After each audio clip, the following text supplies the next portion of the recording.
You're listening to Knives in Monroe versus the podcast, and we're here to be speaking about junk and sad stuff.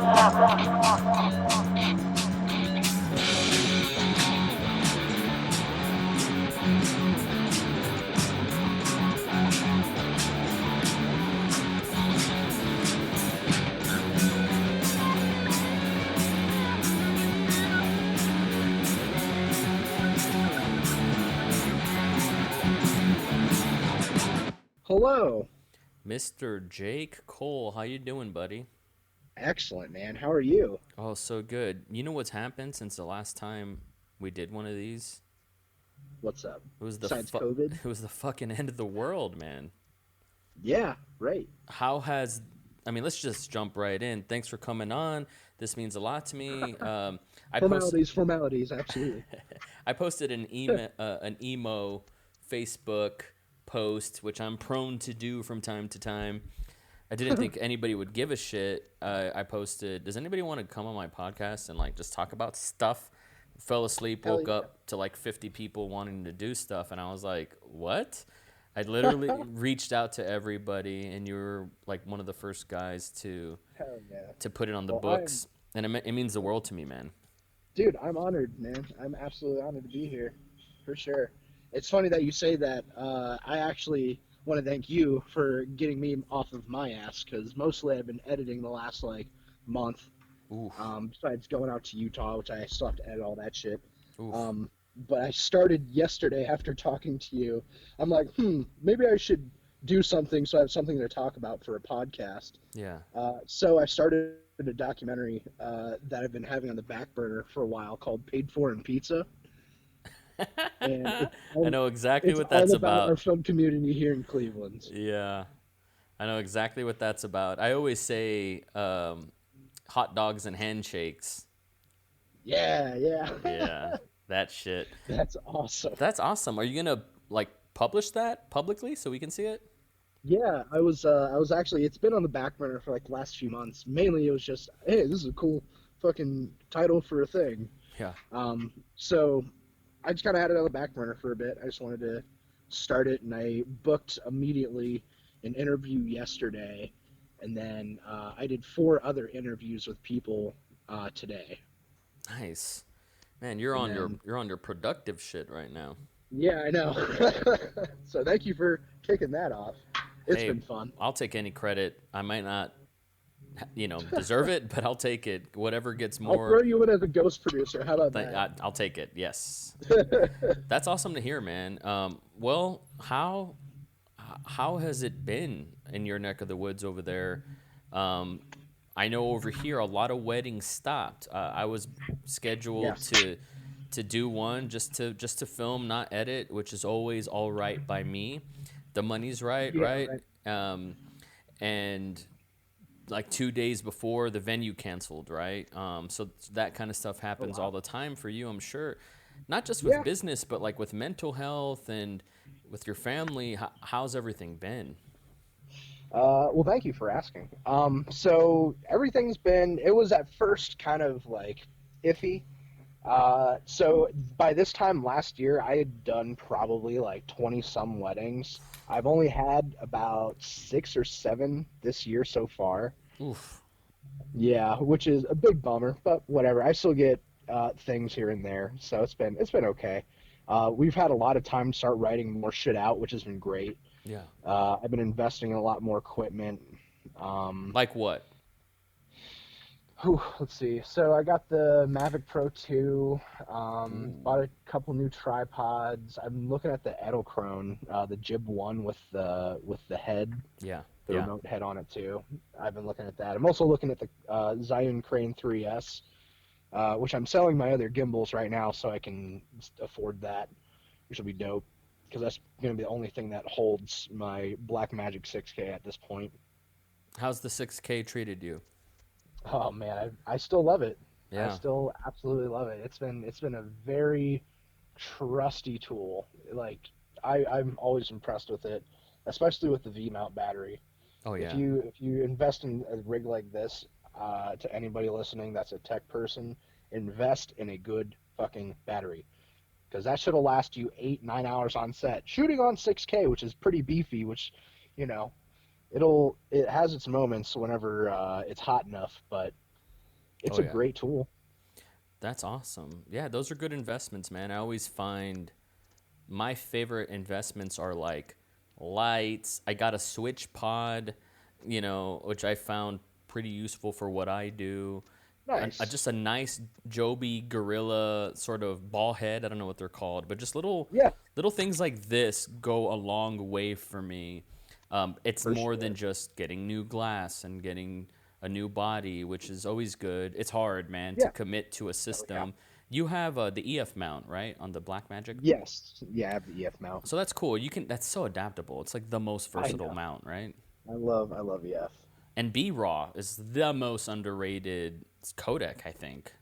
Oh, dude, for sure. V-Raw has been like my savior for a lot of projects, Yeah, and for for people sure. listening, it's a it's a codec file that shoots raw, which you'll hear us gearheads talk about that quite a bit, which means that you have so much latitude and options in post production to change white balance, ISO, and things of that nature. I Yep. think even aperture, is that right?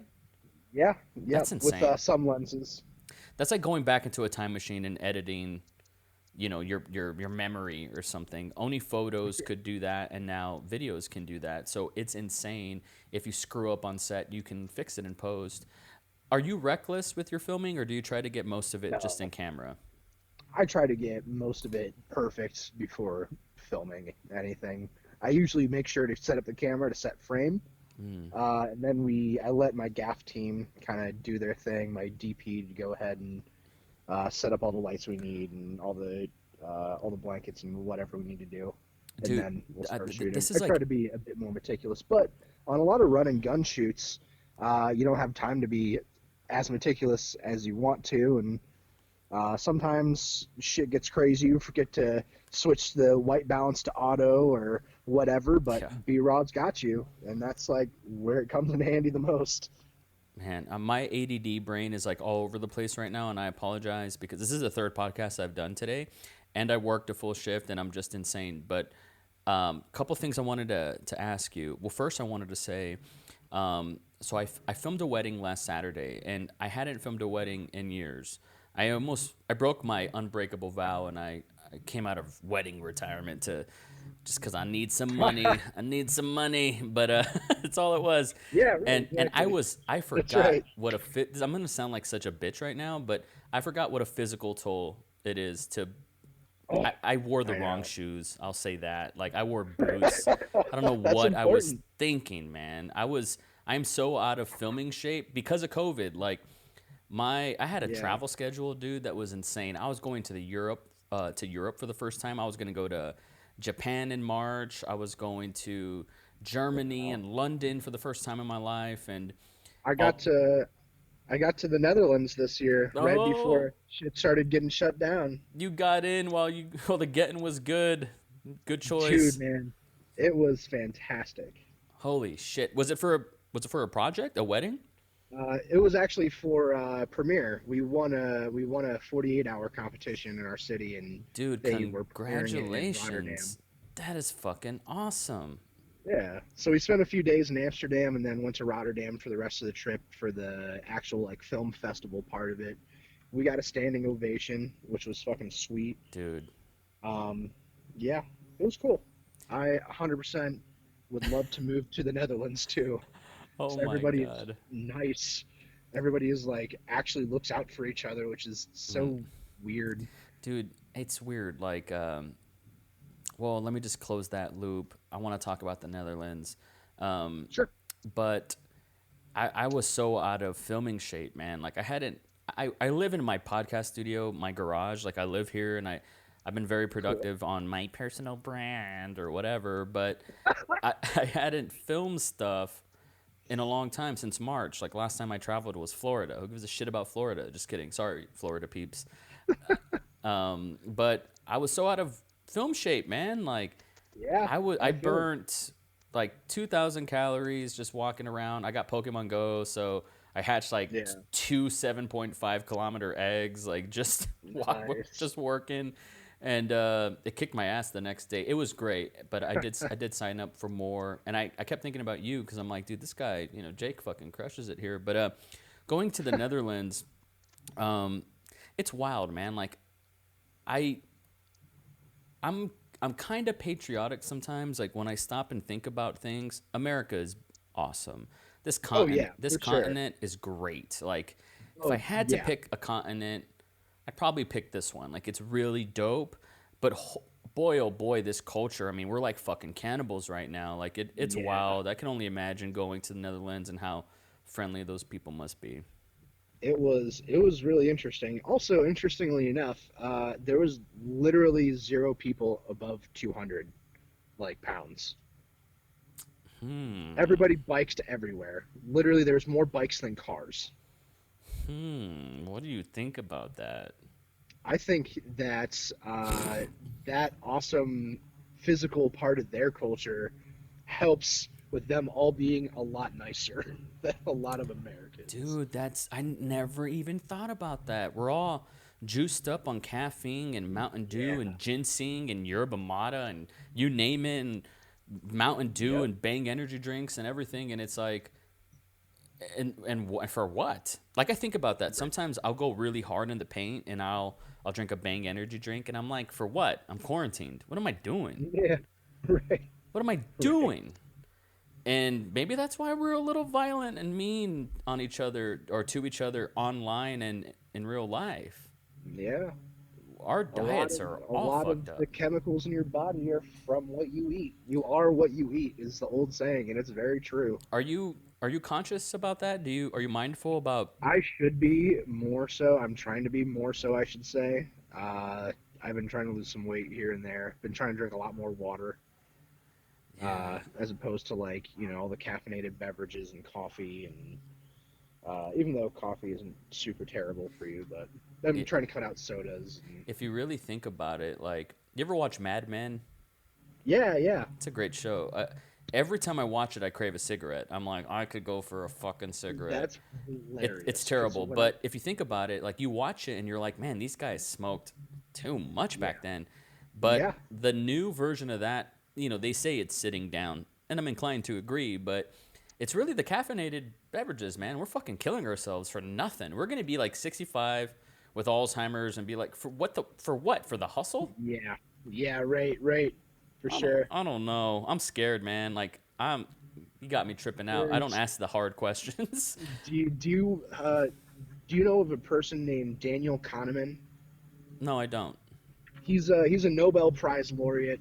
He's a psychologist, sociologist. Wow. His whole thing. I read one of his books. It's called Thinking Fast and Slow, Mm, and it's about like the two like methods of thinking and a bunch of other like psychology shit.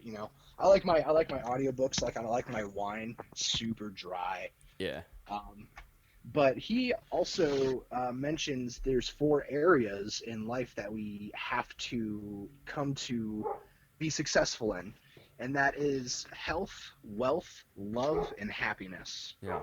And if you're deficient in one of those, it'll hurt the others. Yeah. So I try to kind of keep that in mind with a lot of the things that I do Hmm. and try to structure my life around that. And I've been lacking in health because I've been working my ass off for the last few months, trying to scrape up everything I can that people are dropping. Ugh. And I've been killing it. We probably 6 or 7. You there? Yeah, I'm here, man. Yeah, I've been trying to. We've probably filmed around 6 or 7 short films. I've filmed some commercials for Progressive Insurance. Uh, we've done a few different festival films that were paid, that were SAG. Uh, a few Wow. weddings here and there. I've just been trying to pick up what people are trying to get away from. I tend to be super safe and germ-minded Yeah. with everything I do, anyways. So yeah. Well, let me ask you, man. Talking about short films, I think you're an authority figure on this. Like, I made a feature before I made a short. I probably should have made Cool. 10 shorts before I made a feature. Like, I didn't know. And so, shorts were actually struggles for me, and still to this day, like, writing, and I'm just way too precious. Yeah. Like, I want to spend Sometimes I'm that pretentious guy. Like sometimes I want to do a 10-minute single take. That's not really in a short. I mean, maybe you can pull it off, but so what is like the Hey, short film economy for you? Like when you're doing a short film, other than the joy of the right, time and space between action and cut, like where do for short sure. films go? Where do they live? What is the shelf life? If So really what I do, what people pay me to make short films for, are for proof of concept stuff. yeah, So people will have these scripts, they'll be sitting on them.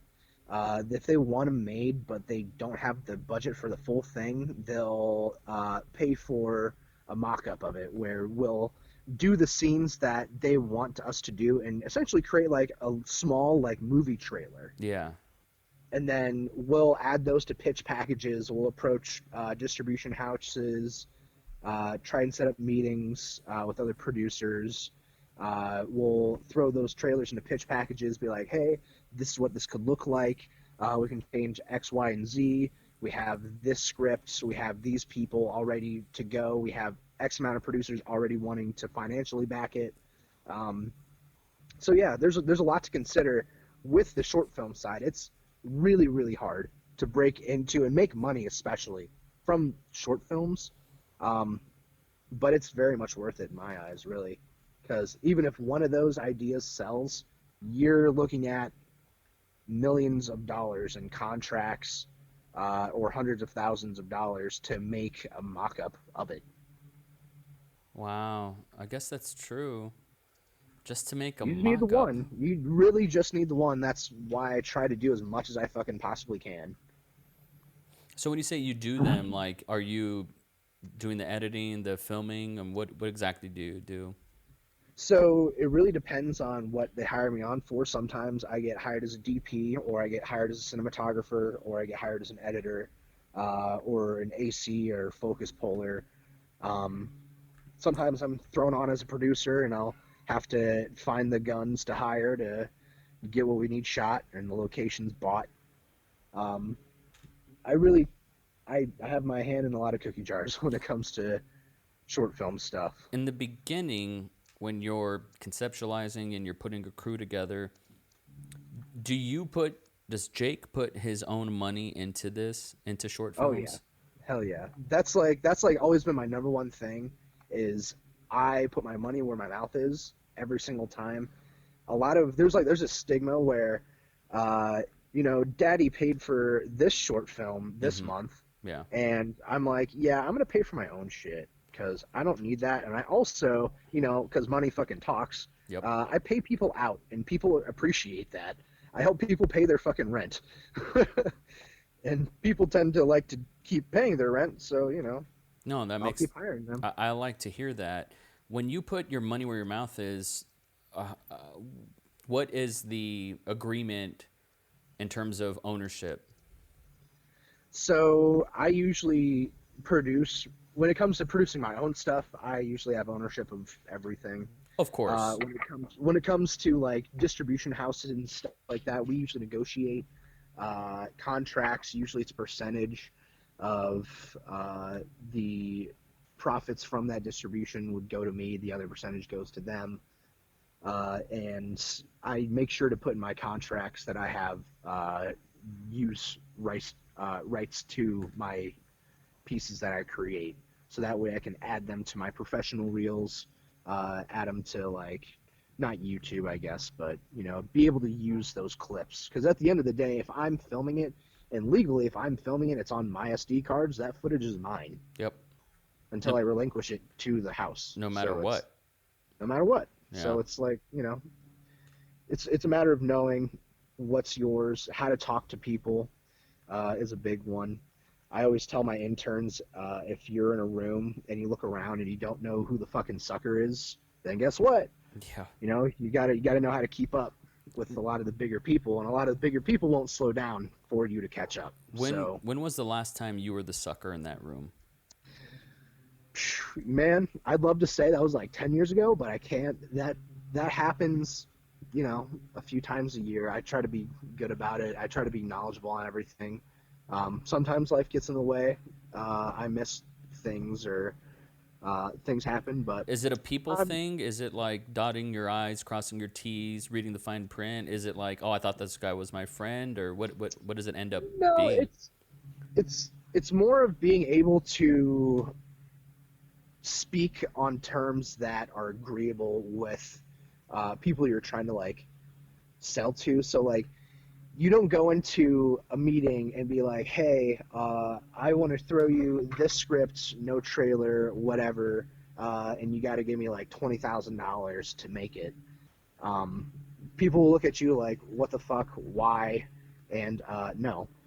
So it's really just about learning how to talk the talk, really, how to Hmm. negotiate what your worth is to these people that are testing to see what you are worth. People will throw lower numbers at me all the time, and I'm like, cool, but what if we did X, Y, and Z to compensate for that? There's ways to get around things, is I guess what I'm trying to say. You just have to know what to say. I've been on this big kick. Like, I listen to a lot of inspirational stuff, and I'll find myself listening to a speech from like the 40s about, unlocking your inner potential and shit like this. And like, Yeah, I really go for that because I was just saying this on a previous podcast. Jim Rohn says, you are the five people that you surround yourself with, right? And so, very true. especially being locked down, I try to surround myself at least the traffic of the internet of good shit, right, in my head. But you always hear like, how did you do it? How did you become successful? The Sylvester Stallone story we've all heard of, right? How did you make it? Oh The yeah, come up, and I'm all for that. But quite frankly, I've been on this kick recently where I want to ask people, and I'm going to ask you, sure. can you tell me about a time that you were fucked over because you were ignorant in business? Yeah, for sure. Like, Um, which time fucking hurt? oh man. Yeah, I want to know about that one. And what did you learn from it, and what went wrong from the beginning? Because when we're novice, we don't see the red lines. There's this great Yeah. line from one of my favorite shows, BoJack Horseman. Oh, When you're love looking BoJack. through rose-colored glasses, all the red flags just look like Seems like flags, flags. right? That's right. So that's happened to me personally. And one day I'll Oh yeah. I'll I'll I'll go on a podcast and I'll talk about it. I still feel weird about doing that just because it's like it happened so long ago. But I thought I was making a movie with friends. I put my Yeah. own money where my mouth was. I got fucked. I don't have a copy of that movie. It was like it never happened, right? And it really burned Yeah. me.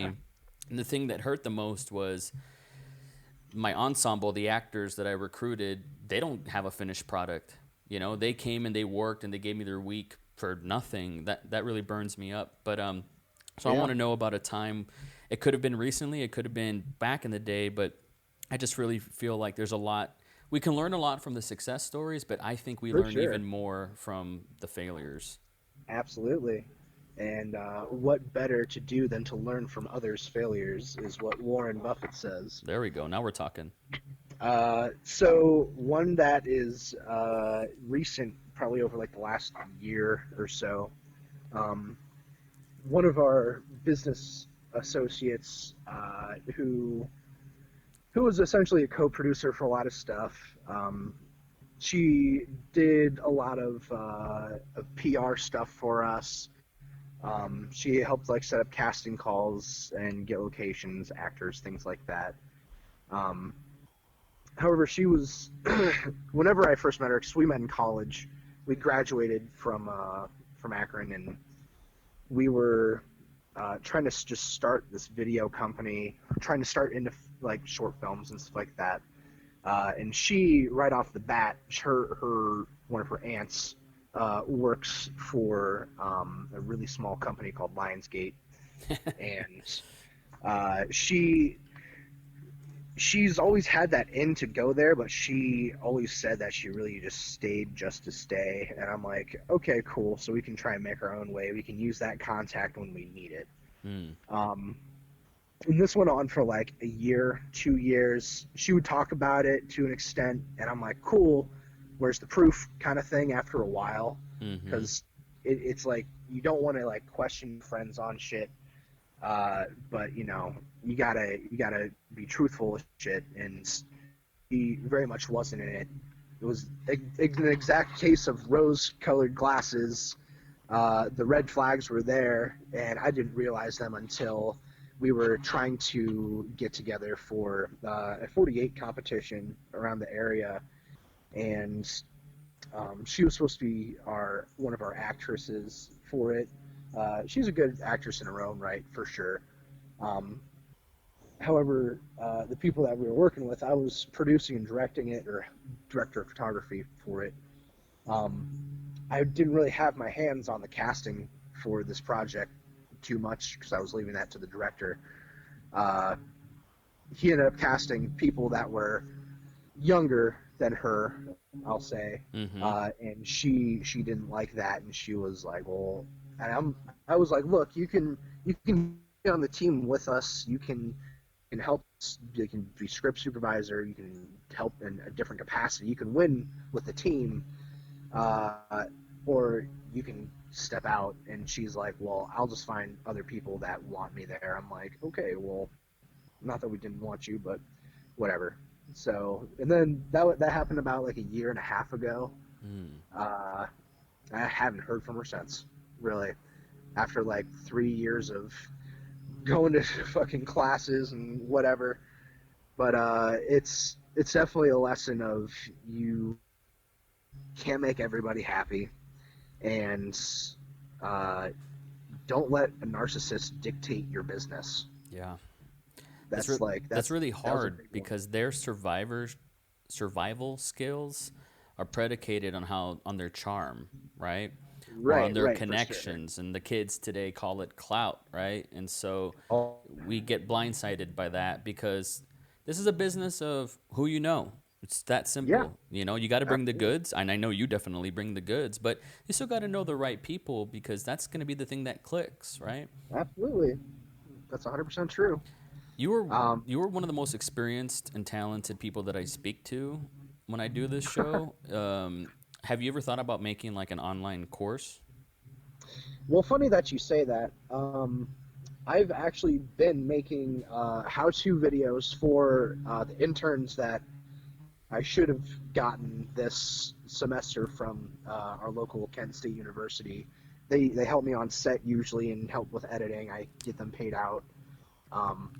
But since I can't have them in person due to COVID, I've been having to make these how-to videos for them, which are essentially just like how to make a good-looking interview and how to Mm-hmm. storyboard shit, or how to edit this, or how to set up a wedding, or how to talk to a client, things like that. Yeah. You So know, I've been kind of leaning into that online knowledge space because I'd love to bring some edutainment. yeah. For what it's worth, like as a guy that, got a lot of reps in, I got a lot of time in, I've certainly invested my fair share of my own capital into my ventures. Yeah, I'm always learning, dude. Like I still for when I sure. when I see a particular creator light something a certain way or move a camera a certain way or an angle that is like inspired or something, I still want to know how they do it. Um, Absolutely. I never, I work with some really talented DPs, and sometimes they just appear like final products, but nobody's a final Yeah. product. And I think we take that for granted, but I'm saying that to kind of just highlight for you that even someone as experienced as I am would still pay to learn from you, dude. If you Yeah. created a webinar and got 30 people in there and showed them how to fucking make an interview, I think that would be worth your money. I think that would be worth their money and your time. Okay. Yeah, Absolutely, man. I think that's. I've been I would. You just get 30 people in a webinar and watch what happens. right. Oh yeah, for sure. I have. I mean, I usually have like between 15 to 20 interns a semester where I would be in front of them in a classroom talking about all this shit too. So Where's yeah, the I'm where's I'm the always down to do a webinar. where's the behind the scenes, the making of these movies? That's I right. would I love have to I see. have one of those. I actually have a behind the scenes of one of the ones we did in an airplane. I think in like December. It's called Through the Clouds. Wow. It's a festival film That's cool. that we got for free. It was pretty fucking sweet. So it was a 2 day shoot. The first day, I guess night, I went up with my buddy. He's actually a pilot. Um, he teaches courses at Kent State, so we filmed there. So the first night we went out there, and I just got B-roll of like him steering, looking out the window, of the gauges, things like that. And then I never got his face, mainly because he wasn't our actor. Um, but the next day we set up in a hangar. It was one of their mechanic hangars, so that's where they bring their planes in to get maintenance and shit. So they gave us the same plane in this hangar, and we green screened out the windows by the wings, and we Nice. filmed everything in a hangar. We had our actor in the same kind of pea coat that our pilot was flying in the night before. We got all of it done in the span of like I think 6 hours ish. But yeah, I have a behind the scenes for that. That was for one of Film Riot's competitions, I think. Oh, well, where does all this go? This one went to YouTube mainly because So I can I find never it. entered it into a festival. Yeah, you can No, find I'm it. talking about the behind the scenes. Yeah, the behind the scenes is with that YouTube Oh video. shit. That was Okay. like one of the things of the competition. You had to also make a behind the scenes video of how you made it. So we also did that. So that was like my first like little dabble into it. And I think it went well. Do you think that you can make, or not just you, but anybody? Do you think you can make a feature film in 3 days? Whew. A feature length film, not in 3 days. Why not? Phew. I mean, if you wanted to like look good, I guess there's a lot to do in 3 days. I mean, I'm not saying it can't be done, and it can't be done good, but that is one hell of a task. Okay. I there was this guy who posted, "Hey man, I really want to make a feature film," and I was like, "Dude, he's a DP. He uses the black Yeah. magic," and I was like, "Man, I'll pay you to DP my film because that's the stuff. I mean, I'm okay at it. I'll do it, but that's not what I want to do, right? I'd rather pay someone else to do it." Right. And Right. I reached out to him. He's like, "Cool. What's the thing?" And I was like, "Here's what it's gonna look like. Blah blah blah. Here's blah blah, blah this idea. I want to knock it out in 3 days." And he laughed at me and was like, This can't be done." And I was like, "What? What do you mean? You get 90 it? minutes. You get it done?" Say 75, 90 minutes, right? But it's like, you get it done. What do you mean you can't do it? You get it done in that time. I don't understand. That's true. So for what it's worth, I mean, and remember this, because this podcast is going to be a time capsule. I wrote this script, Yeah. and it took 3 years to collect all the pieces, I'll say. But, I wrote it pretty quickly. But I finished the script in March, and I haven't made a feature film in 5 years. I guess, and I started feeling bad, and I was like, man, maybe it's because like I suck. Maybe it's because I got nothing worth saying. But the truth is, I think when it comes to features, and I try not to hold this over my head, Steven Spielberg dropped Jurassic Park and Schindler's List in 1994, I think, at the same time, or 93. And it's like, okay, yeah. not everybody can do that. I understand that. I hold myself up to a high standard sometimes, but I wrote something that I think can be. I mean, it was designed to be Shot in 3 knocked out in days. 3 days. Yeah, it was. Hell yeah. It's in the DNA. If it's designed to do so, Absolutely. then I'd say hell yeah, for sure. When you have day exteriors and night exteriors, and you have 40 locations, like, there's not enough time to do that, and I totally understand. But Right. so mark my words, I would love to.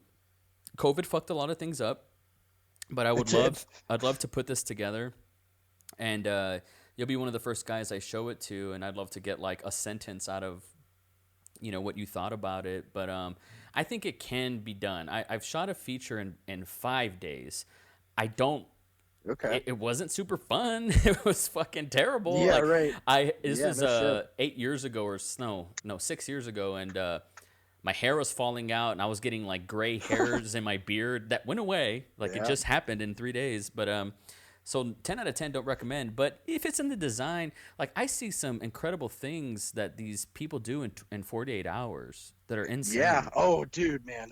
When we were at that festival for the 48-hour shit, we met people from all over the world. We met So people that were doing it in South Africa, in Iceland, in France. I'm actually working with one of the French people that I met in Rotterdam on wow, a cross-country film. Right wow. now, we're in pre-production, funny enough. But there are.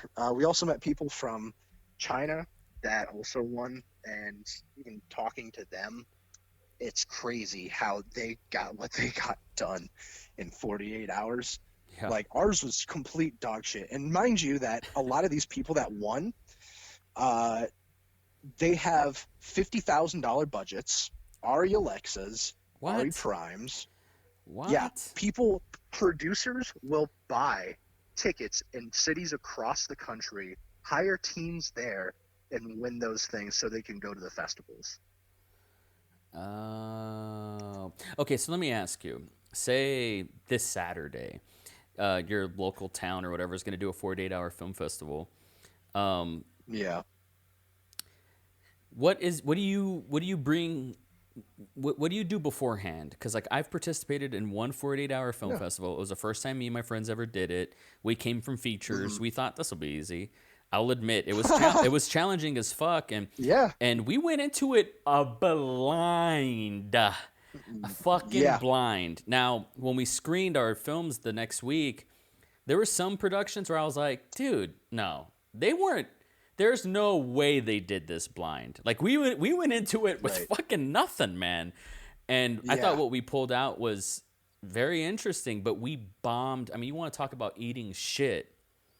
We had our fucking dicks served to us. Like we bombed so hard, not because the thing was so terribly made, but it was just like they were like, "Yo, There's a fuck." lot of shit to deal with in 48 hours. There certainly is. So I want to know your process. Like, what do you know? Let's be honest. Like, you have to have some actors on standby and things of that Oh nature. yeah. Oh yeah. We have, well, that's like, really, I will say that half the battle is having those people on standby, and the other half of that battle is having the locations that you would possibly need on standby. That's right. If you can get at least one of those two down, that'll make your job way super fucking easy. Yeah. So what we do is about a week before I get my production team together, and we go over, because they list out each one of the genres that you could potentially pull. Hmm. So we write out all of those on a whiteboard, and then we start throwing ideas to each one of those genres. Mm. So once we get an idea down to that, we'll make like a little log line, or we'll make like, some notes for each one of them. We don't go too in depth with any of them, mainly because we don't know what we're going to pick. We don't want to put all our fucking money on getting a horror one and we get like some shit with kids and sci-fi shit, Yeah. because that also happens, or a musical. Man, I've That's too much. just a sidebar. Just a sidebar. I'd love to do a fucking musical. I know the perfect people to do it. Nice. Anyways, yeah. What I usually do is I get that team together. We spitball ideas, and then we go into that Friday night that they start announcing, and you draw your entries and stuff like that. We pick our shit out, and we don't stay for the rest of the introduction stuff. We know exactly what we're going to be doing. So as soon as we draw it, we get the fuck out of there. We get to the writing room. I go in there with two of my close people, usually my ADs, Matt and Brittany. Shout out to my super awesome fucking team that deals with all my shit. Anyways, Shout out to them. anywho, yes, for sure, for sure. They're the blood that makes everything pump. Um, so we get into the writing room. We find what we were writing on the board the week before, and we start incorporating that and use it as a bare bones kind of outline to a story. And then we'll see what actors we have. We'll see what locations we have available, and we'll get them locked down for Saturday. I'll usually have one of my ADs or UPM. Um, they'll start making those calls. They'll be like, "Hey, you're on. You're this part. We'll get you a script out here around like midnight." Hmm. And then we do the same thing with locations. We try and lock those down. As soon as we get a location locked down, we know exactly where to start at that point. We start writing it out based on that location. We throw in the characters we need to throw in. Um, we try and get it around like 7 pages, 7.5, maybe 8 pages, like max. Because you don't want to go over too much, But mainly because but you don't have the time. this has to be after, like, once it's on your mark is set go, correct?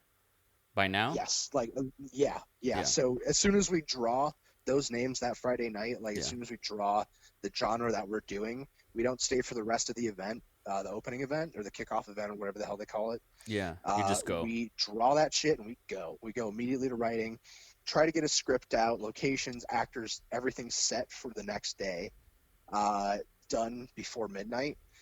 Usually the script will go out around midnight, usually around like 1 or 2 though, just to pan things out. And then we will usually camp out at one of our peeps' houses and then we'll go to location, set up for first shot being at 8 a.m. sharp.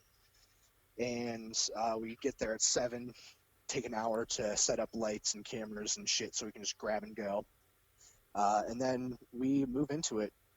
Usually, as we're writing the script the night before as well, we'll also be making a shot list to go with the script.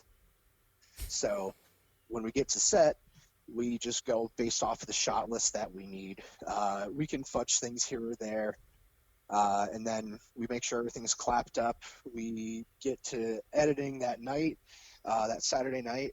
I usually stay up until we turn it in, really. Um, Editing the damn thing, color grading it, throwing everything together. I have programs. One of them is called Pluralize. If you guys want a super easy way to sync your professional audio with your professional camera and get rid of the scratch audio real quick, get a program called Pluralize. You can torrent it, or you can pay like $20 a month for it. I super recommend doing that just because it's a good service. It does well, but it'll sync everything up together real quick. Like it'll match all the audio, all of the cameras up, and then it'll spit out an XML file, and then you throw the XML into Premiere, and Premiere will load up the entirety of all that footage already completely synced. So then Holy you just make another shit. timeline. You start throwing in shots. You start going through, cutting, trimming different shots, seeing what works, and then throwing in, effects, audio, color grades, masks, whatever you need. Um, and then we edit that bitch until like usually our turn in time, like it's usually a hard like 7:30 p.m. on that Sunday Hmm. of the weekend. We get there usually at like 7. This last time we did it, we got there at like 7:21, mainly because I'm an anal asshole trying to make sure it looks good enough to be put up on a big screen. Yeah. So yeah, Wow. so that's usually how our 48s go. Do you get any sleep? No, no, not usually. Um, Holy shit.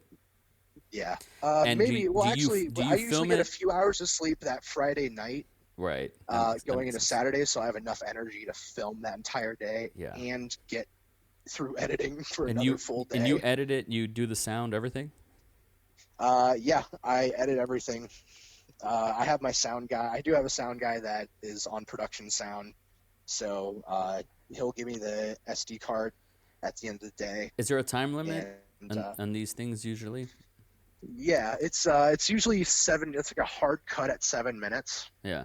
So that's why I say right around 7 pages to 8 pages max, Yeah. because you want enough to fudge around shots, but you don't want too much to where you're deciding between another like 50 minutes of footage when you should be just editing the And do you win every time you deserve it? damn.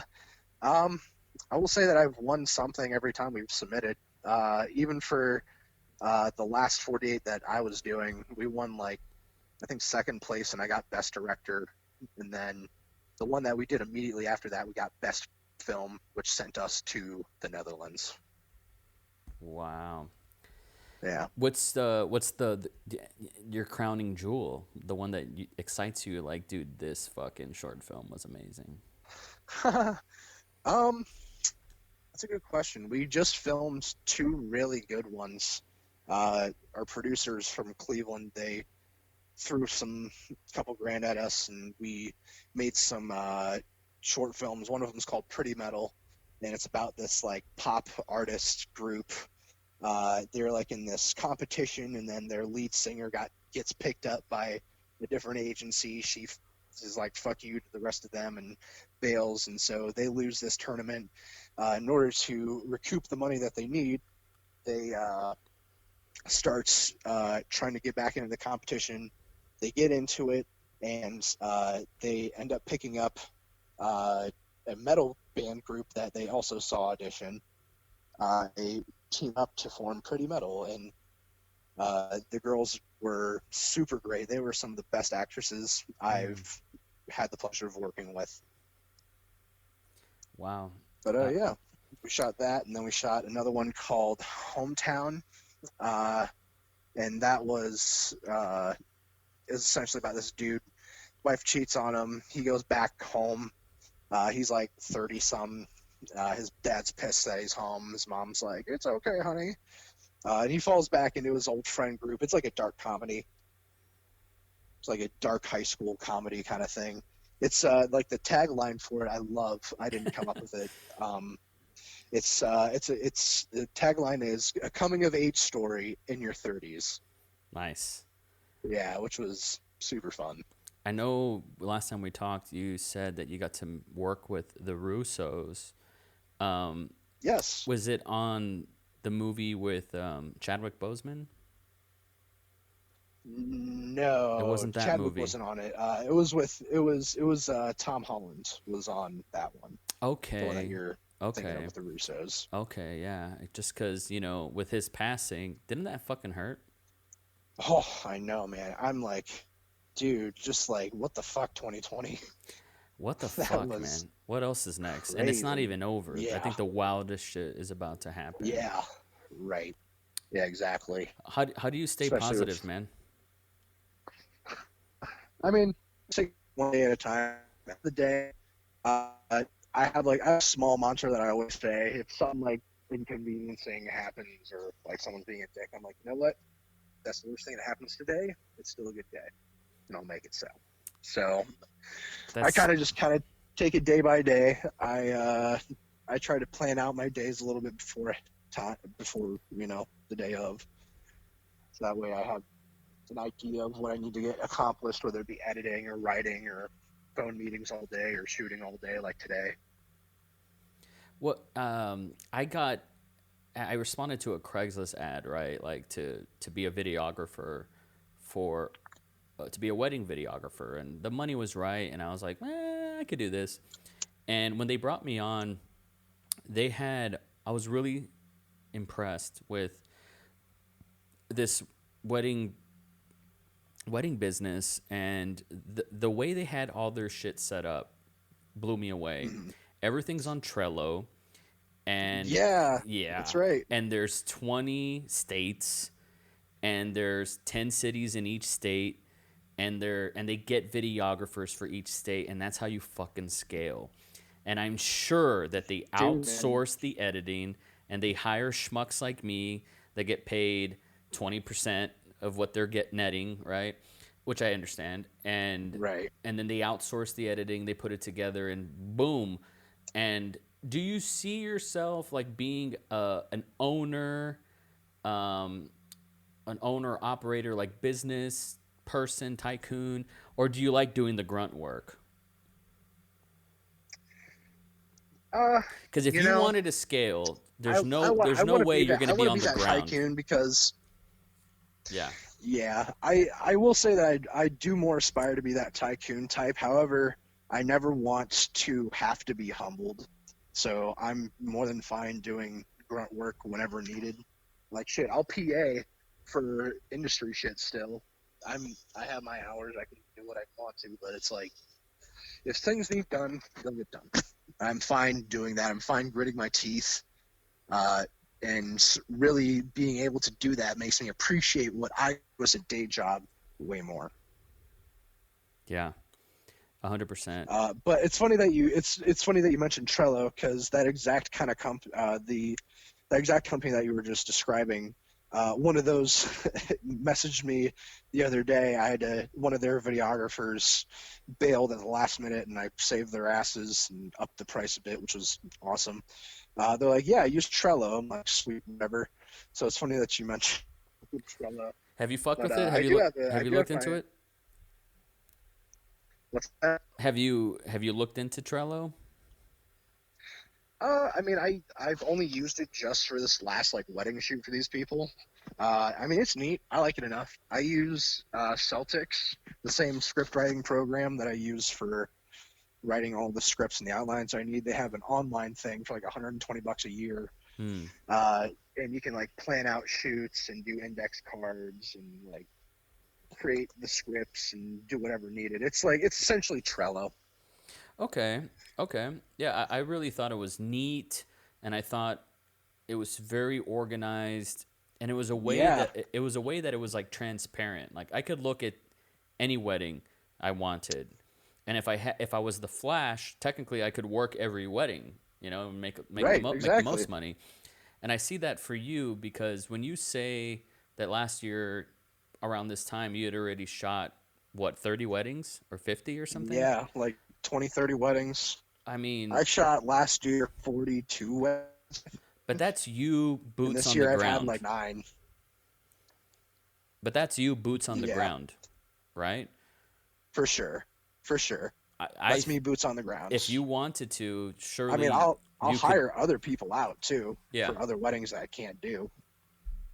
yeah, I have our own wedding LLC too, so it's like we could scale up to be that same fucking company that does the Trello shit and have everyone upload to a Google Drive and that send all the editing to Russia, where you pay $10 to this poor fucking Russian kid to edit your shit. Uh,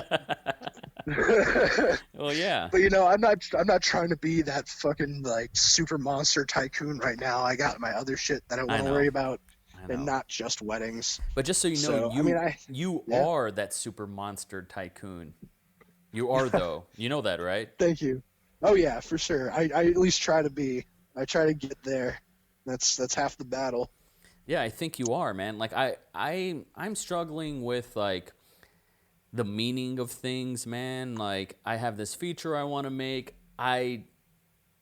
I don't want to do the racket of like the meetings and the selling and the pitch decks and the I don't like that. Like I like the boots on the ground, making the film, and then Yeah. and then when you get that one shot or that one line of dialogue, that one performance, and you hit that Yeah. focus perfect, and you're like, well, at least I got that today. Like this is gonna be a good Yeah. film. Like that moment still gets Hmm. me fucking rock hard to this day. Oh yeah, for Rock sure. hard. And Hell and yes. even if like the movie exists on YouTube and people are like, oh yeah, Knives Monroe, that guy, I know him, he made that movie that one time. Even if that's what I'm cool with that. Like, Yeah. but then there's that side of me. Why do I feel like something's missing, Jake? What's Well, missing, man? you got to ask yourself, what do you truly feel like is missing? I'll tell you What this. part of your job do you want more of?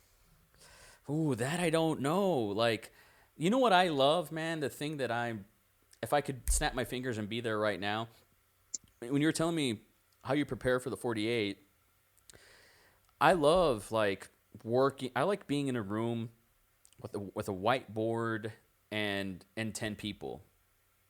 Hell, I don't Yes. even got to be that fancy. Fucking a whiteboard and 3 people. I've been on Right. this, and maybe that's like an excuse or I don't know what that is, but like I just love collaboration and I love working with people like face to face.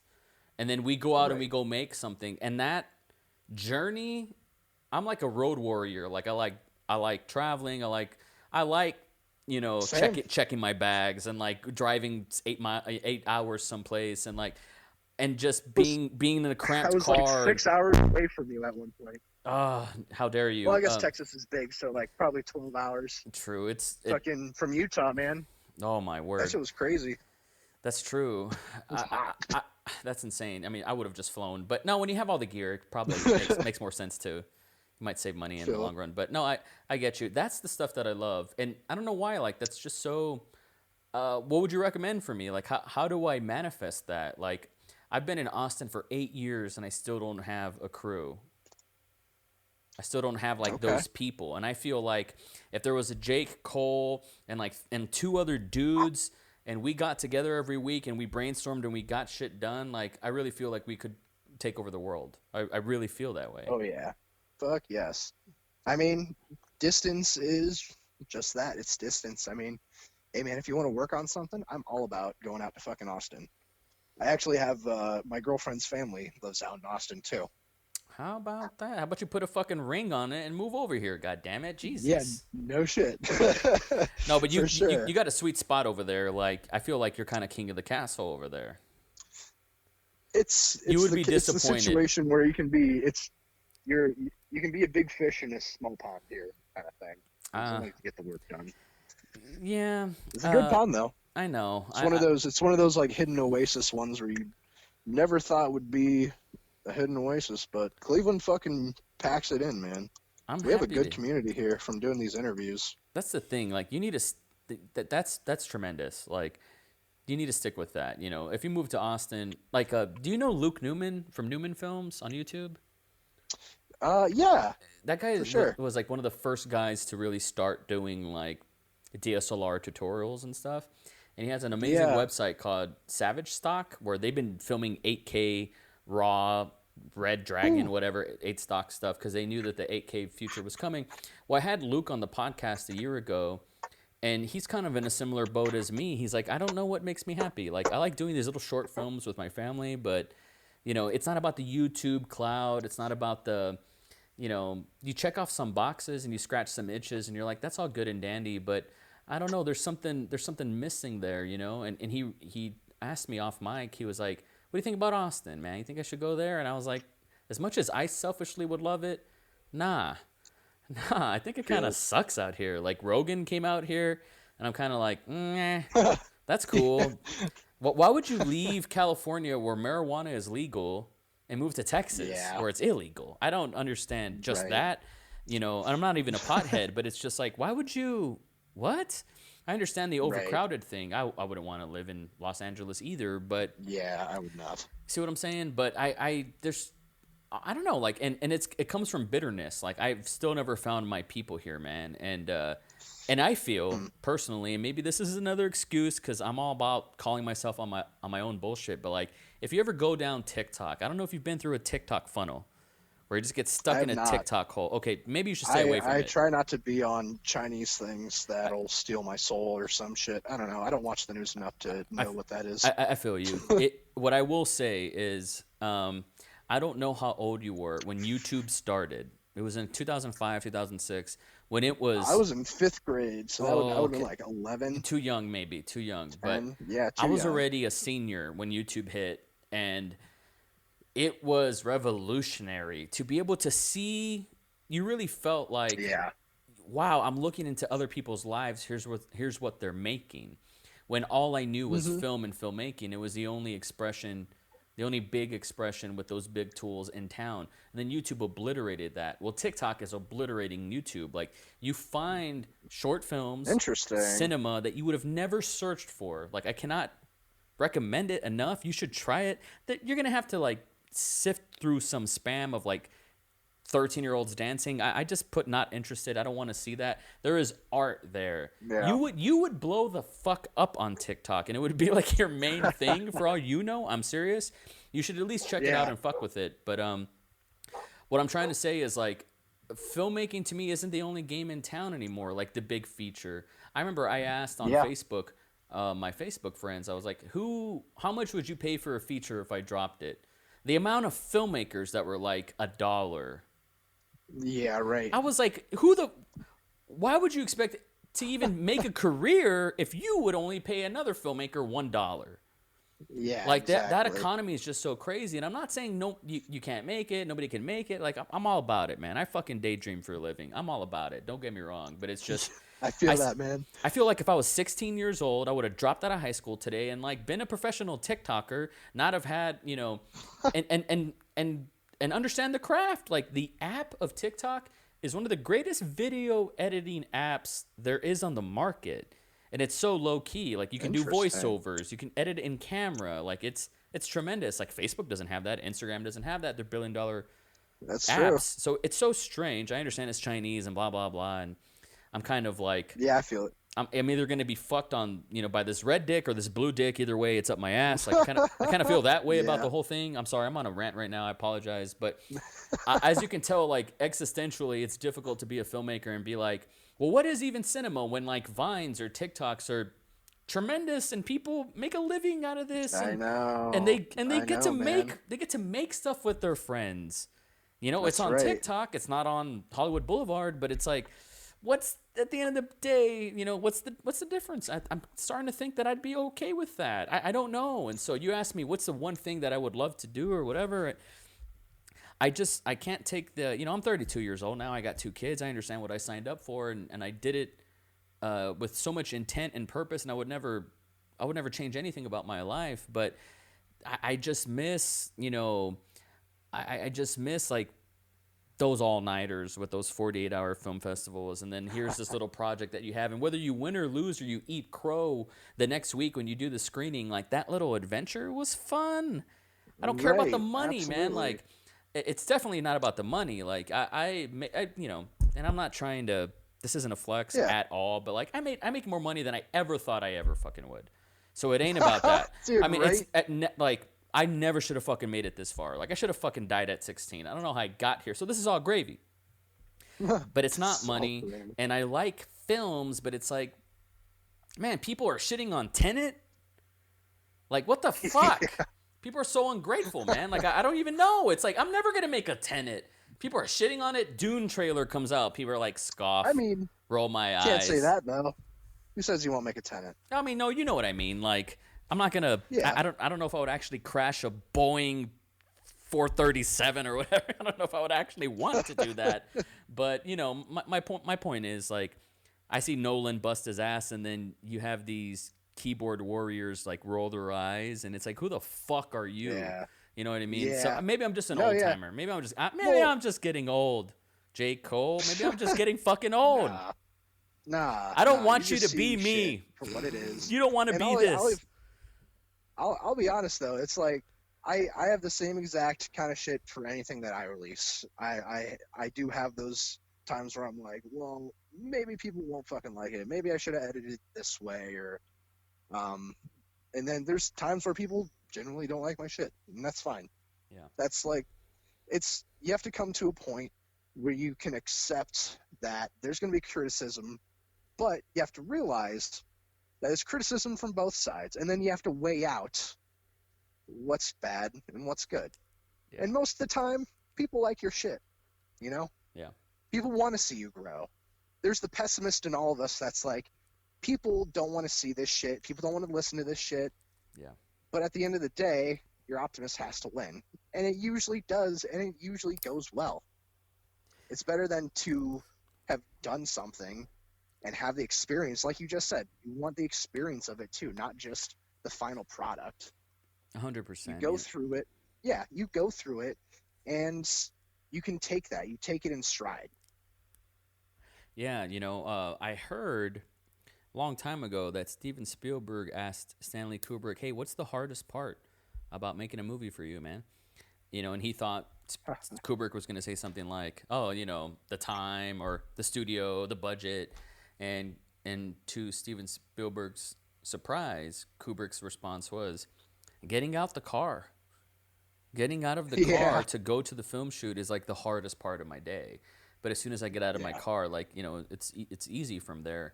And it's always like our anxieties, our anticipation, like it's all like the actual event rarely is as bad as the anxiety, like the drive or the flight to wherever that you're nervous about, right? Like it's rarely worse. For me, it's seldom worse, like the anxiety, the anticipation. Like I'm the type of person, I wake up early, I work out, I I eat well, I go to a shoot, I'm early, like I location scout, like I want to be a good boy, right? Like when I do my work, because I don't want anybody waiting on me. But the anxiety on the drive over there is always like, oh my gosh, am I cut out for this? Like, what am I doing? Did I charge those batteries? Oh fuck, I forgot headphones. Like whatever. You know what I'm saying? For sure. You always got to I had take a that this quarter. morning. I'm like, shit, did I grab those batteries? Have you noticed that you always need to have a What was that? quarter on you? Oh yeah, to screw in the. You always need a goddamn quarter. Nothing's worse when you forgot a quarter. I have I have a little beer tab opener in mine that I Nice. use for tripod plates. Yes, exactly. Double functional. It works both ways, yeah, for sure. In the That's morning right. and then at night, yeah, it's perfect. But yeah, Jake, I'm sorry for spazzing out at you, man. I really am. It's just, Ah, cool. you know, the final product of a thing. I try We're not all to. figuring it out. Truthfully, That's just truthfully, is. nothing excites me more than like working with a good actor and lighting them really flatteringly and filming them, and they had a good time. You know, they did their work and they came to the set and they do a good job, and we're moving along. We got it. We move on. Like I love it when it works, man. It's great. Where it goes and Yeah. where it ends up, like I don't so much care anymore. I used to really care about the presentation aspect of it, right? Like I've screened movies in theaters. Yeah. It's a fucking great feeling. Yeah. Like showing a movie on Zoom, It it's is. not the same. Oh, absolutely. It's also, it's exactly it's medium. You have to figure out how to make content for a medium like that. Make it more feel integrated for that audience. Yeah, that's true. That's true. So what do you got going you on ever for the rest? seen- Oh, go ahead, please. I was gonna ask you, what do you got going on for the rest of this year? Well, first, my question to you was, have you seen Searching with John Cho? No, that's a It show, came right? out- That's a show or a movie? It came out. It's a movie. It came out in I think like 2018. Huh. But it was all from the perspective of a computer screen. Oh. So everything that you see is on a computer screen or on a phone or a tablet. But the entirety of the movie is essentially on like a Mac or a PC or a phone. And you see through the lenses of the webcams and shit, and the FaceTime calls and what have you. But I think if we were to do something like that, that would go over pretty well in this Zoom culture that we find ourselves in. Yeah, it's not something I want to commit to, the Zoom culture. Like when I saw Fallon do it and all these other guys, I was just like, ew. Like, why are their setups so shitty on Zoom? Like Fallon, this is from months ago, so I actually don't know, and I don't watch it. But like, I have these Twitch streamers have a better setup than Fallon. Setups. Like, Right, bro, don't you right. have money? What is happening? Why isn't your thing like in It's- 4K, 60 frames a second? You suck.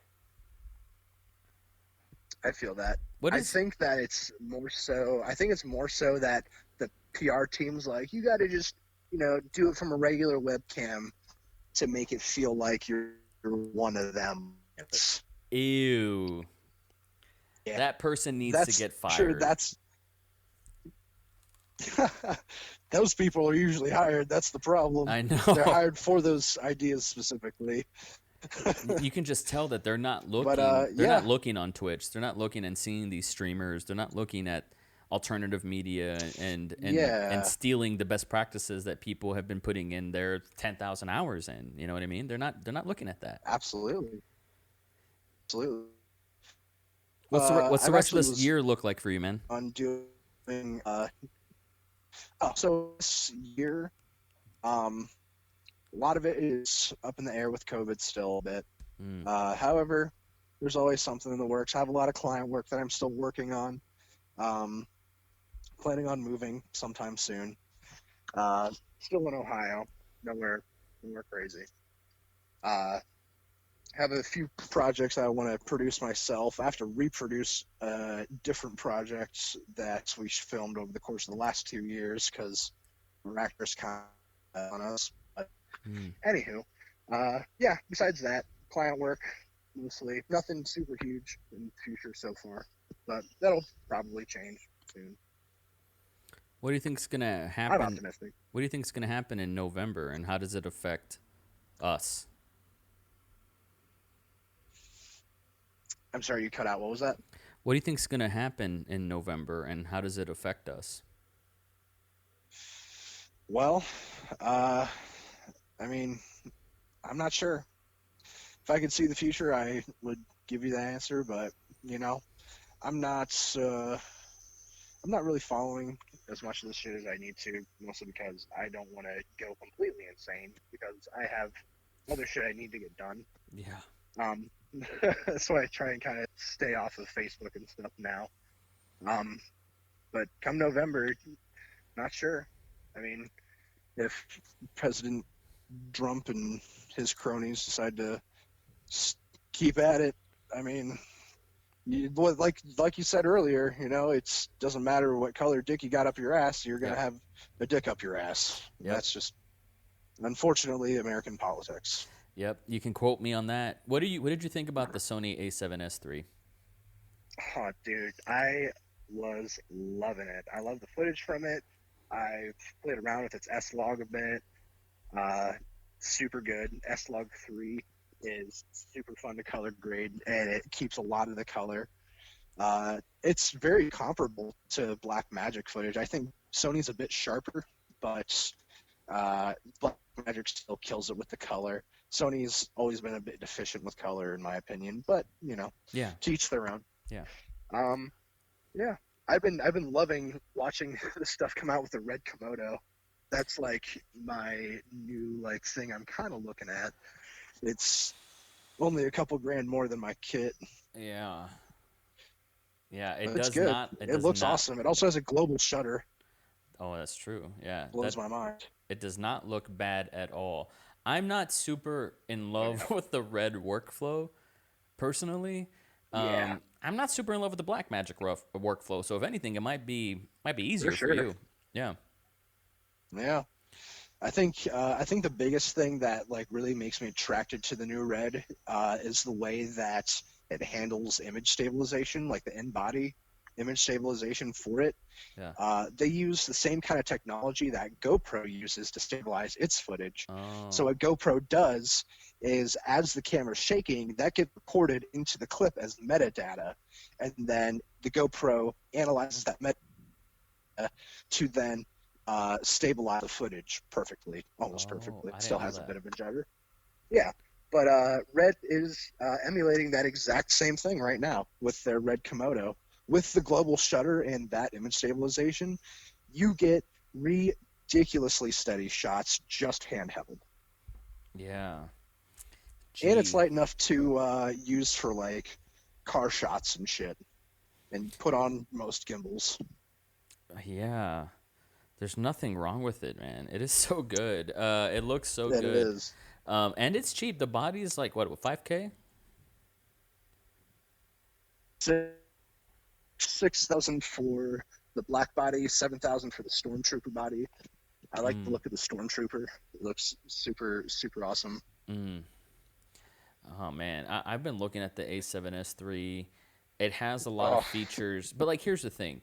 So it's really for hybrid users. Because if you want to go pro, you need to go cinema. Just period. Yeah. Period. Right. But I am For a sure. hybrid user because I shoot films, I shoot shorts, I shoot interviews, I shoot stills, I shoot behind the scenes, and so no matter what, I'm never gonna not work with I still call them DSLR, but with a hybrid camera. I'm always gonna have one on me personally and professionally. I've never said that For out sure. loud, but I guess I mean, I do feel too. that way. Yeah. You have your different tools have their different utilities, and that's just what it is. I still use my Panasonic GH4. That thing came out in 2014, I think. It's 4K, 10-bit. It looks awesome still. Yeah. It matches up with my Blackmagic pretty well, especially for weddings and shit. It's light enough to put on a gimbal, get 4K shots, and get 96 frames per second slow-mo for it. That's right. And everything looks gravy on a 6-year-old, 7-year-old almost camera. For but sure. I also use it for photography. I got hired by the University of Chicago last year to go out and do some photo for their doctors that just graduated and got their doctorates. Damn, dude, that is fucking Yeah. awesome. That's a big deal. Uh, How was your stills game? my stills game's good. I really, even if people ask me to do a photo now, I'm usually like nah, and I'll send them my set photographer because he likes that kind of shit. But I'm good at stills if I need to be. I like to be the video guy though. Yeah, yeah, I can tell. Um, I'm looking at a thumbnail right now for the Sony A7S. I like the USB-C the USB-C, yeah, right. That it charges that way, so you can kind Yeah, of effectively like just keep recording. I like that for what I do. yeah. The 10-bit, it isn't. Is it 6K? I'm sorry, 4K, 120 frames. Or am I tripping? What? I think the The A7S 4K? shoots 4K, 120 frames. Am I making that Yeah, up? that's the Blackmagic 4K. The 6K can also do the same. Yeah, I mean that's fucking amazing, right? Yeah. What's like what are your lenses like? What's your wide angle lens? So my wide angle's a 12 mil that I usually use on like wedding shoots and stuff. I throw that on a gimbal because it's more of like a pancake lens. Mm, Um, but it looks great. It's a 12 millimeter Rokinon. That's what I use on my GH4. And then for my Blackmagic 6K, I was very in between getting that Sigma 18 to 35 that everybody has yeah. because I've used it before and it looks absolutely awesome. I've also used recently the Sigma Cineprimes. Uh, I've used a 24 and a 35 as well as a 50 mil, and it's the exact same glass in that 18 to 35 Oh, yeah. telephoto that you can get. It's the exact same Sigma glass, so it's comparable to the $1,500 to $2,000 lenses Yep. for only $800, which is great. I know. I ended up picking up a contemporary line art lens, Canon art lens, mainly because I like the sharpness of the contemporary line a bit Mhm. more than the Sigma soft Cine look. I Mhm. like having hard edges on a lot of my stuff, and I like showing a lot of detail. So I chose a photo lens instead of as like my main lens instead of a cinema lens. But I do have Rokinon 35 and a 24 prime that I'll also throw onto the 6K every so often. But my bread and butter is definitely that 17 to 70 uh, contemporary lens. What is your favorite accessory that you purchased for under $200? For $200, let's see. Oh, under $200. Everything's expensive as fuck. Um, Notice oh, notice how I think, sound gear is not expensive. yeah, right, Isn't that interesting? right. Um, I think I'd say I invested in a good V mount battery that was like $180. Mm. It lasts me literally all day, and it'll not get below like 75%, and it charges in like 40 minutes, Holy shit, that sounds which is nice. epic. It is my super favorite. It's $180 uh, on Amazon, and it's probably one of my more favorite purchases. However, you do need a V mount to detap cable in order to use it for the Black Magic, which is like another like $10. When you get hired for a gig and it's a one person Swiss Army man kind of gig, and it's just going to be you, and you're going to Yeah. fly. What is the gear that you take? And I want to know about the Pelican as well. Yeah, yeah. I had actually just bought two extra Pelican cases because my AD and best friend Matt, he just got a Sony FS7 cinema camera with the brain that you need for V mount for it to do Mm. the 422 RAW. Um, and I bought myself a Pelican case for my Black Magic and for his FS7 because he just kind of kept it in a stupid fucking cardboard box. I'm like, you're gonna break an $8,000 camera in a cardboard box, so I'm gonna spend $200 on you. You're getting a fucking Mm-hmm. case, and that's the end of it. But Pelican cases are great. I actually bought mine from eBay. You can get just like the case itself without The foam. the without the foam for like $90, and then the Ooh, foam you can get like replacement foam on Amazon for like $35. you're a smart cookie. Yeah, so I saved like $80 ish. I mean, they go for like 200, 210 to 250 depending on where you buy it from, but that's brand new.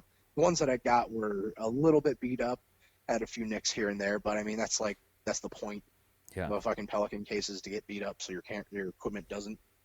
But yeah, I pack everything into a Pelican case. I have it rigged out for my Black Magic, so I just disassemble it and put it into its own different sleeves, and I'm able to transport it very safely.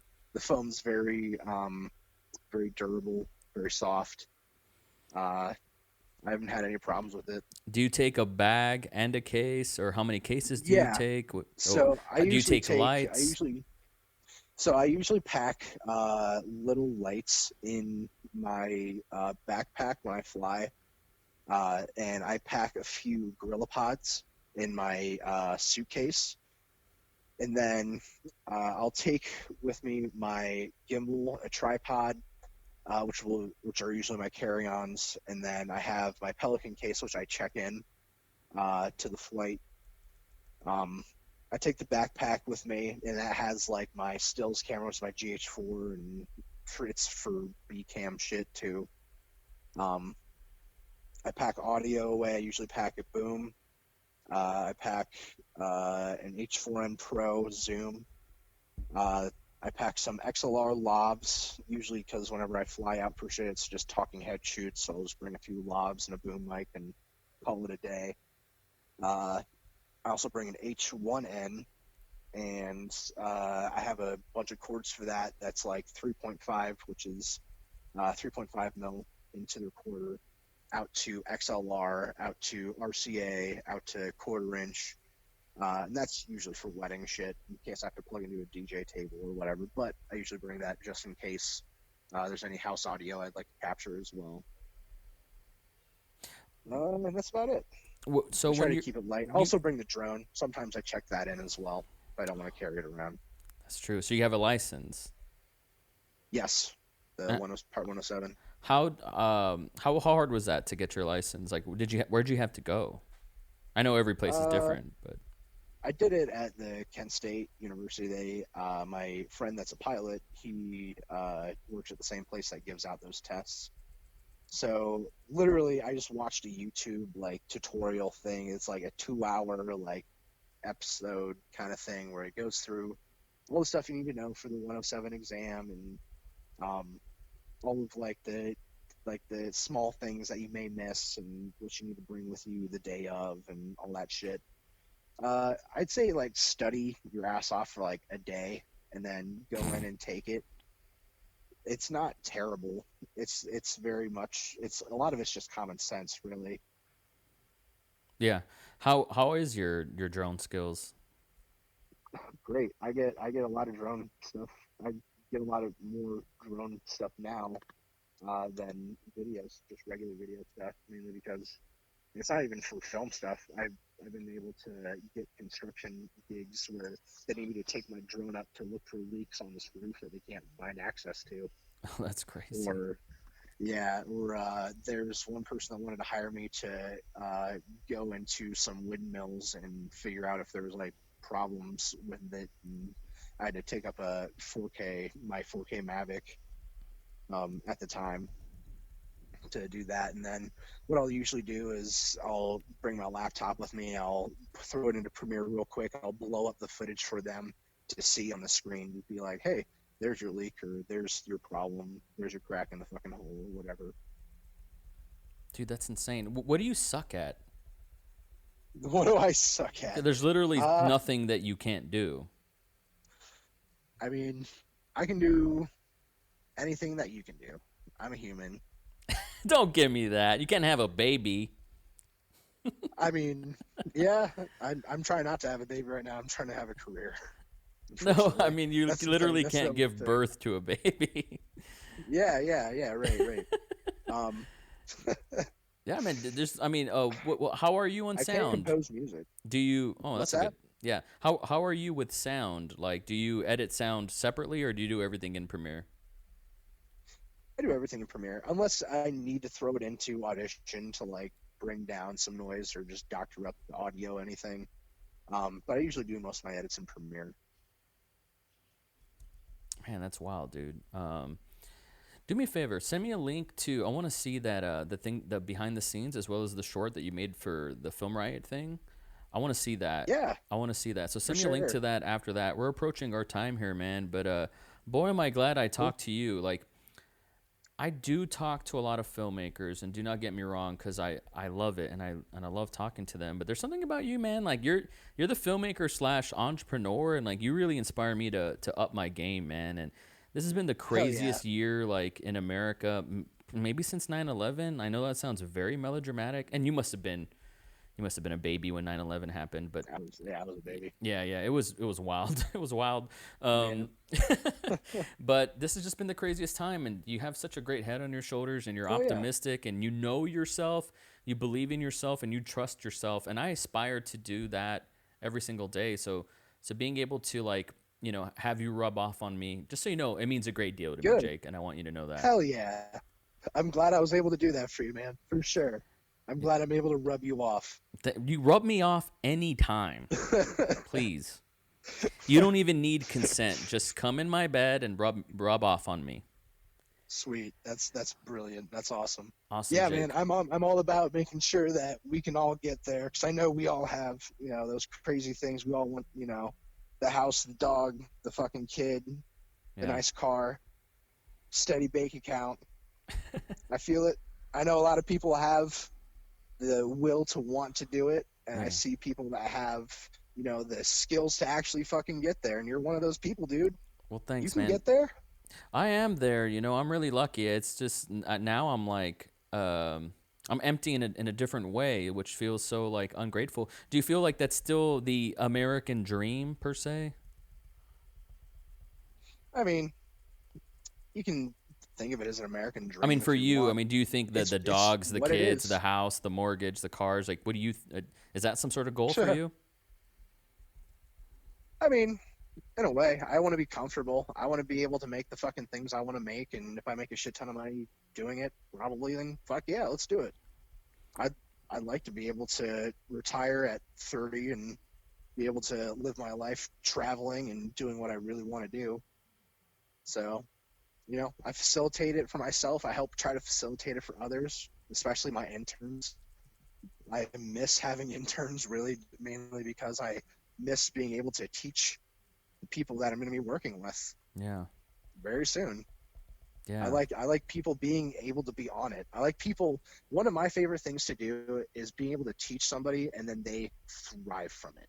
Yeah. When I see somebody able to go out and they win that competition, they get that client, Yeah. I'm always happy for them, because in a way it's like, you try to build the community you want to build. You try to build the self that you want to build. Yeah. And only you are stopping you from that. Yeah. No, that's absolutely right, man. That's something I needed to hear again, and so I'm glad you reached out, and I'm glad we were able to do this, and I look forward to the next one. And when you got a feature Hell yeah. film, man, and there's gonna be a premiere, let me know. Invite me. I'll Hell fucking yeah. I'll make the trip. Hell yeah, man. I'm all about it. For sure. I'll let you know. We're working on stuff right now. We have a lot of pitches that may potentially go through at this point. Just They will depends go who would through. like to settle down. Yeah, exactly. They will. They fucking will go through. Nobody can stop you They except will. you. That's right. That's right. Use my own words against me. That's what I do. I'm trying to rub off on you. That's right. I love you, man. Thanks so much good. for coming on the Hell show, yeah. and hopefully I talk to you soon, man. Don't be a stranger. Oh yeah, for sure. Hell yeah, man. Hit me up anytime. Love you too, man. I will, Peace man. out. Take care. This will be up shortly. I love you, man. Have a good one. Peace out, bud. Later, homie. Never ever believe anything you hear. And believe only half of what you see. And always, forever and ever and ever, put a force field around your heart.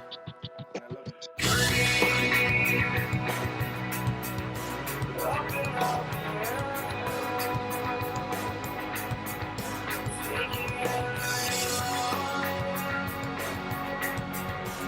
Rush.